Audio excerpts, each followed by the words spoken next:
اب حضرت عمر بن عبسہ فرماتے ہیں میں نے حضور سے سوالات کیے، اور یہ اتنے پیارے، اتنے حسین، پرکشش اور دل کو چھو لینے والے یہ سوالات ہیں جو ہر مسلمان کی زندگی کے اندر انقلاب لا سکتے ہیں، ہر مسلمان کی زندگی کو ایک نیا رخ دے سکتے ہیں، ہر مسلمان کی زندگی میں طوفان برپا کر سکتے ہیں، ہر مسلمان کی زندگی کے اندر جو ہے روشنیوں کا جہان آباد کر سکتے ہیں، اور نئے خوبصورت زمانے کی نوید سنانے کے لیے یہ خوبصورت پیغام مچل رہے ہیں، اور وہ میں آپ کی سماعتوں کی نظر کر رہا ہوں۔ حضرت عمر بن عبسہ فرماتے ہیں میں نے پہلا سوال کیا، حضور یہ بتائیں، دو بندوں نے کلمہ پڑھا ہے، مل اسلامو، اسلام کی ڈیفینیشن کیا ہے، اسلام کی تعریف کیا ہے؟ مجھ سے کوئی پوچھے تو میں حیرت میں پڑ جاؤں گا کہ چند لفظوں میں کیسے بیان کروں، دریا کو کوزے میں کیسے بند کر دو، ایسا کون سا جملہ ہونا چاہیے کہ دل میں کھب جائے اور اس کو میرا بنا دے، ایسا امپریس ہو، یہ متاثر ہو اور اس کے دل میں جا کر وہ بات اتر جائے، اور یہ پھر میری مجلس میں آیا ہے تو واپس پلٹ کے جانے کو دل ہی نہ کرے۔ ایسا کون سا جملہ ہونا چاہیے؟ یہ کریم کا خاصہ ہے، یہ محبوب کی فصاحت کا خاصہ ہے، یہ میرے آقا ہی کہہ سکتے تھے، کائنات کا کوئی فرد نہیں کہہ سکتا۔ میرے آقا نے اسلام کی تعریف بیان فرمائی، سنیے گا ذرا میرے محبوب نے اسلام کی تعریف کیا بیان کی ہے۔ مشرق میں جائیں، مغرب میں جائیں، کہیں دہشت گردی کا نام اسلام بنا دیا گیا، کہیں گردنیں کاٹنے کا نام اسلام بنا دیا گیا، کہیں بم بلاسٹ کرنے کا نام اسلام بنا دیا گیا، کہیں جو ہے وہ بچیوں کو زندہ درگور کر دینے کا نام اسلام بنا دیا گیا۔ یہ ساری تعریفیں بے سود ہیں، غلط ہیں، کسی خوبصورت اسلام کے کسی بھی پہلو سے ان کا تعلق نہیں ہے۔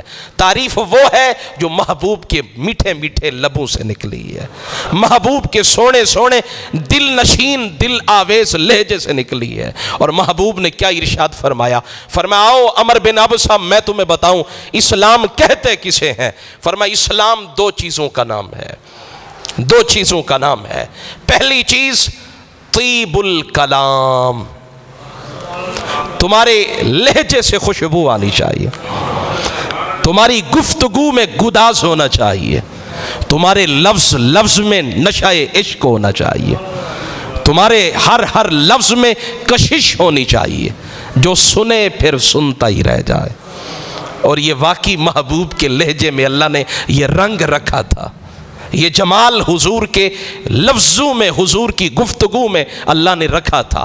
حضور جب بات کرتے تھے نا تو مفصل انداز میں بات کرتے، لفظوں کو جدا جدا کر کے بیان کرتے، اور جو محفل میں بیٹھا ہوتا نا وہ حضور کے لفظ کو یاد کر لیتا، وہ حضور کے ہر حرف کو اپنے ذہن کے گوشوں میں سما لیتا۔ محبوب بات کرتے اور اس کو بار بار دہراتے تاکہ کسی کی تشنگی نہ رہ جائے، کسی کی پیاس نہ رہ جائے۔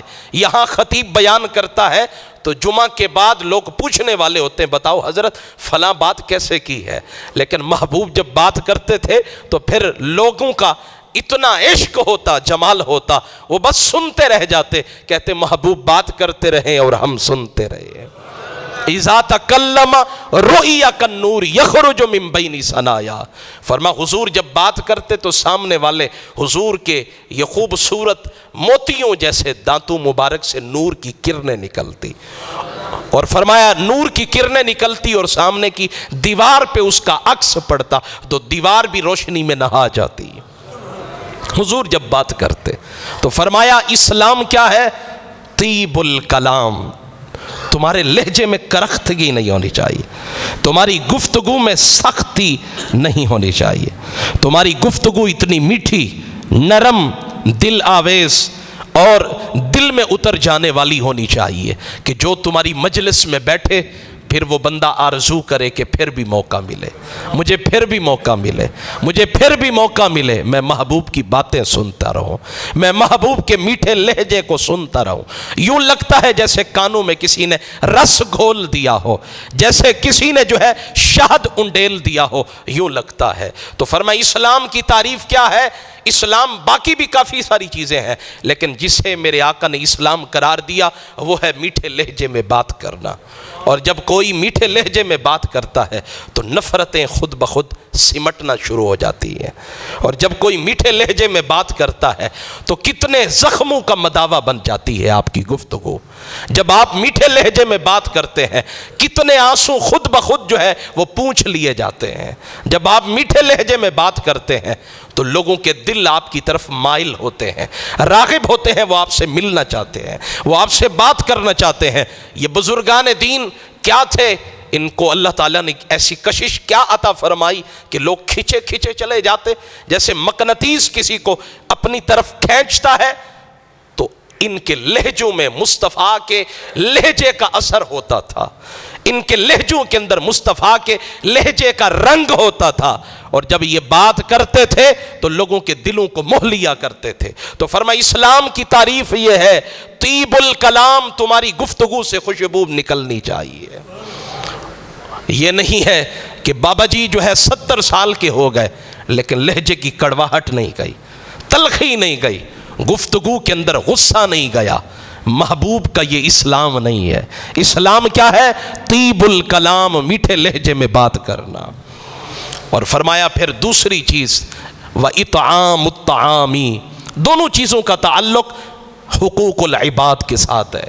ہم جس اسلام کو کعبہ میں، جس اسلام کو حتیم کعبہ میں، جس اسلام کو غار ہیرا، غار ثور اور کہاں کہاں ڈھونڈ رہے ہیں، میرے آقا انعامدار صلی اللہ علیہ وسلم نے وہ سارا عقدہ حل فرماتے ہوئے، وہ الجھنیں ختم فرماتے ہوئے، ہماری مشکلیں حل فرماتے ہوئے، محبوب دو عالم نے، سیدہ زہرا کے بابا جان نے، حسنین کریمین کے نانا جان نے، سیدہ پاک کے بابا جان نے کتنی خوبصورت بات فرمائی۔ فرمایا جس اسلام کو ڈھونڈ رہے ہو وہ اسلام کہاں ملے گا؟ میٹھے لہجے میں بات کرنے سے ملے گا۔ وَإِطْعَامُ الطَّعَامِ، جب کسی بھوکے کو دیکھو کھانا کھلا دو، یہی اسلام ہے، یہ اسلام ہے۔ ہم کہاں ڈھونڈ رہے ہیں، کہاں کہاں مارے پھر رہے ہیں، اور حضور کر کہاں لا رہے ہیں؟ مجھے بتائیں کیا ہم نے اس اسلام پہ عمل کیا ہے؟ کیا بھوکوں کو کھانا کھلایا؟ قدرت کے باوجود، توفیق کے باوجود۔ میرے سامنے ایک بندہ بھوک سے بل بلا رہا ہے، میرے سامنے ایک بندہ بیٹھا ہے بھوک سے تڑپ رہا ہے، ایک بندہ ہے خیرات مانگ رہا ہے اور لجاجت کے ساتھ مانگ رہا ہے، یار میری کئی بچیاں جوان ہیں، میں بوڑھا ہوں، کچھ کما نہیں سکتا۔ اور جب منڈی میں جایا کرے نا سامان خریدنے کے لیے، تو آپ نے کبھی نہ کبھی مشاہدے میں یہ بات آئی ہوگی، جہاں سمجھدار ہٹے کٹے بڑے بڑے سمجھدار اور اپنے سامان کو بیچنے کا رنگ ڈھنگ جاننے والے جہاں کھڑے ہوتے ہیں، وہیں ایک مفلوق الحال، نحیف نزار، جسم کمزور ہے، ناتواں ہے، سانسیں بس لگتا ہے چند دنوں کی مہمان ہے، لیکن وہ ایک ریڑھی کے اوپر چند فروٹ رکھ کر بڑی نحیف آواز میں کہتا ہے یار مجھ سے بھی سامان خرید کر لو، مجھ سے بھی سامان خرید کر لو۔ ہم جاتے ہیں ان دکانوں کے پاس جہاں سامان سونا ملے، جہاں ایک نمبر ملے، اور جہاں جتنا زیادہ بولی لگے، جتنا زیادہ قیمت ہو، لیکن سامان اچھا ہونا چاہیے۔ تو جہاں ہم اچھی چیزیں اپنے بچوں کے لیے خریدتے ہیں اور ان کو منہ بولی قیمت دیتے ہیں، وہاں کاش کہ اس غریب سے بھی کچھ خرید کر لے، اس غریب سے بھی کچھ خرید کر لے، تاکہ شام کو جب یہ جائے تو کم از کم اپنے کھانے کے پیسے تو لے کر جائے، کچھ نہ کچھ تو لے کر جائے۔ میں جب یہ شعر پڑھتا ہوں تو خون کے آنسو روتا ہوں۔ میں نے یہ شعر پڑھا تو حیران ہو گیا، اور اس نے مجھے تڑپنے پہ مجبور کر دیا۔ کہا تھکنے نہیں دیتا مجھے ضرورت کا یہ پہاڑ، تھکنے نہیں دیتا مجھے ضرورت کا یہ پہاڑ، میرے بچے مجھے بوڑھا نہیں ہونے دیتے۔ میں حیران ہو گیا، کیسا یہ درد اس نے اپنے اس پیغام میں رکھا ہے۔ کہا کیسے تھک جاؤں، جوان بچیاں بیٹھی ہیں، ان کے ہاتھوں پہ مہندی کا رنگ جو لگانا ہے، نہیں تھکتا میں، سارا دن محنت کرتا ہوں، کام کاج کرتا ہوں، برے سخت جملے بھی سننے پڑتے ہیں، لیکن تھکتا نہیں ہوں۔ کیوں؟ میرے بچے مجھے بوڑھا نہیں ہونے دیتے۔ اور اس کی اپنی بیٹی کی ہتھیلی خشک رہتی ہے، جو بوڑھا دھوپ میں دن بھر ہنا تقسیم کرتا ہے۔ آپ نے دیکھا ہے کچھ بوڑھے ایسے ہوتے ہیں جو مزدوری نہیں کر سکتے، جو اینٹیں نہیں اٹھا سکتے، جو مستری کے ساتھ اسی تیزی کے ساتھ کام نہیں کر سکتے، تو پھر وہ کچھ ازار، چھوٹی چھوٹی کمزور چیزیں اٹھاتے ہیں، ٹافیاں اٹھا لیتے ہیں شاپر میں، اور پھر وہ گلیوں کا چکر لگاتے ہیں، وہ سارا دن مہندی بیچتے ہیں۔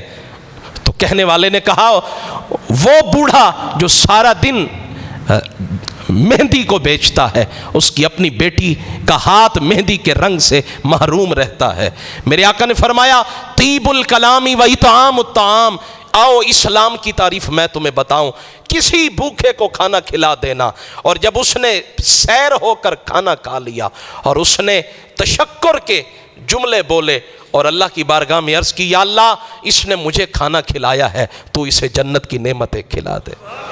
پتہ ہے آپ کو رب کتنا راضی ہوگا؟ اور کوئی غریب نادار مفلس اگر آپ کے لیے دعا کے لیے ہاتھ اٹھا دیتا ہے تو بیڑے پار ہو